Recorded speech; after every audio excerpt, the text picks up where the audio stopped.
राधे राधे दोस्तों, जय श्री कृष्णा। कैसे हो आप? आशा करते हैं आप सभी बहुत अच्छे होंगे। आज की इस वीडियो में हम बसंत पंचमी की व्रत कथा का श्रवण करने वाले हैं। तो दोस्तों, व्रत कथा सुनने से पहले आप हाथ में थोड़े से चावल और फूल जरूर ले लें। माता सरस्वती की प्रतिमा के सामने बैठ जाएं और जब व्रत कथा समाप्त हो जाए तो उन्हें समर्पित करें। तो दोस्तों, अब कथा स्टार्ट करते हैं। बोलिए सरस्वती माता की जय। उपनिषदों की कथा के अनुसार सृष्टि के प्रारंभिक काल में भगवान शिव की आज्ञा से भगवान ब्रह्मा जी ने जीवों, खास तौर पर मनुष्य योनि की रचना की, लेकिन अपनी संरचना से वह संतुष्ट नहीं थे। उन्हें लगता था कि कुछ कमी रह गई है, जिसके कारण चारों ओर मौन छाया रहता है। तब ब्रह्मा जी ने इस समस्या के निवारण के लिए अपने कमंडल से जल अपनी हथेली में लेकर संकल्प स्वरूप उस जल को छिड़काव भगवान श्री विष्णु की स्तुति करनी आरंभ की। ब्रह्मा जी के किए स्तुति को सुनकर भगवान विष्णु तत्काल ही उनके सम्मुख प्रकट हो गए और उनकी समस्या जानकर भगवान विष्णु ने आदि शक्ति दुर्गा माता का आह्वान किया। विष्णु जी के द्वारा आह्वान होने के कारण भगवती दुर्गा वहाँ तुरंत ही प्रकट हो गई।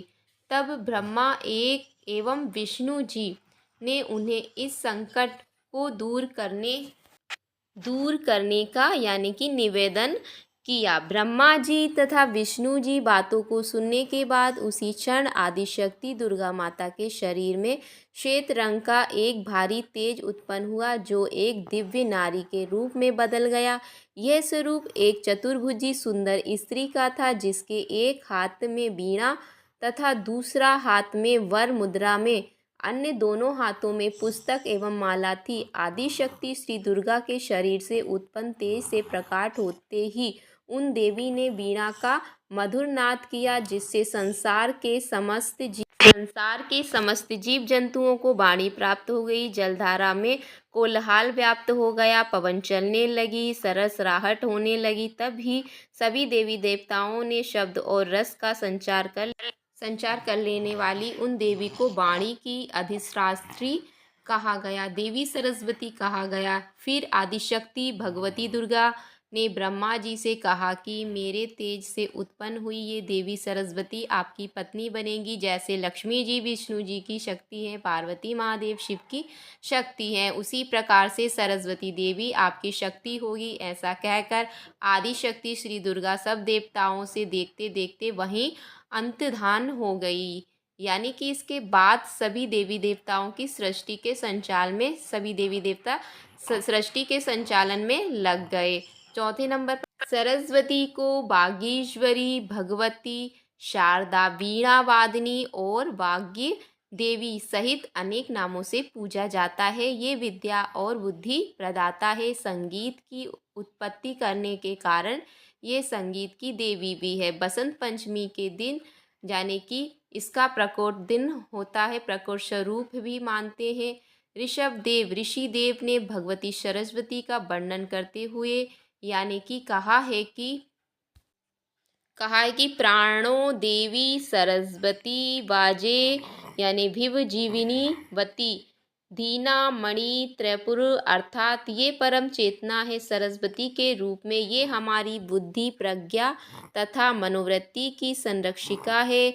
हमने जो आचार और मेवा है उसका आधार भगवती सरस्वती ही है।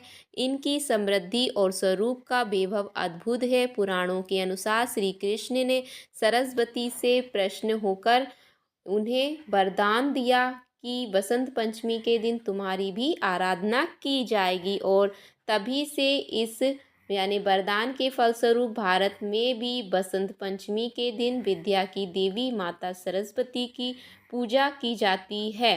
पूजा होने लगी, आज तक ये जारी है।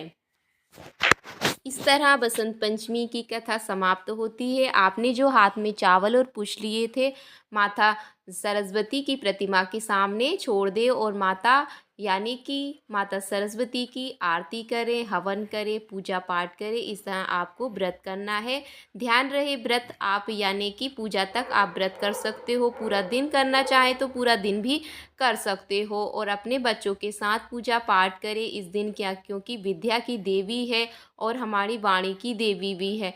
और इस दिन आपको ये बात ध्यान रखना है कि आपको उल्टे शब्द, उल्टे सीधे शब्द बिल्कुल भी नहीं बोलना है, यानी कि गलत शब्दों का प्रयोग बिल्कुल भी नहीं करना है, नहीं तो हमारी सरस्वती माता रुष्ट हो सकती है। आपकी जो पुरानी बुक होती है, किताब होती है, पन्ने होते हैं, इस दिन आपको फेंकना बिल्कुल भी नहीं है इस दिन, क्योंकि देवी की पूजा की जाती है। तो दोस्तों, वीडियो कैसी लगी? थोड़ी सी भी अच्छी लगी हो तो चैनल को सब्सक्राइब जरूर। फिर किसी नेक्स्ट वीडियो में मिलेंगे, तब तक के लिए राधे राधे दोस्तों, जय श्री।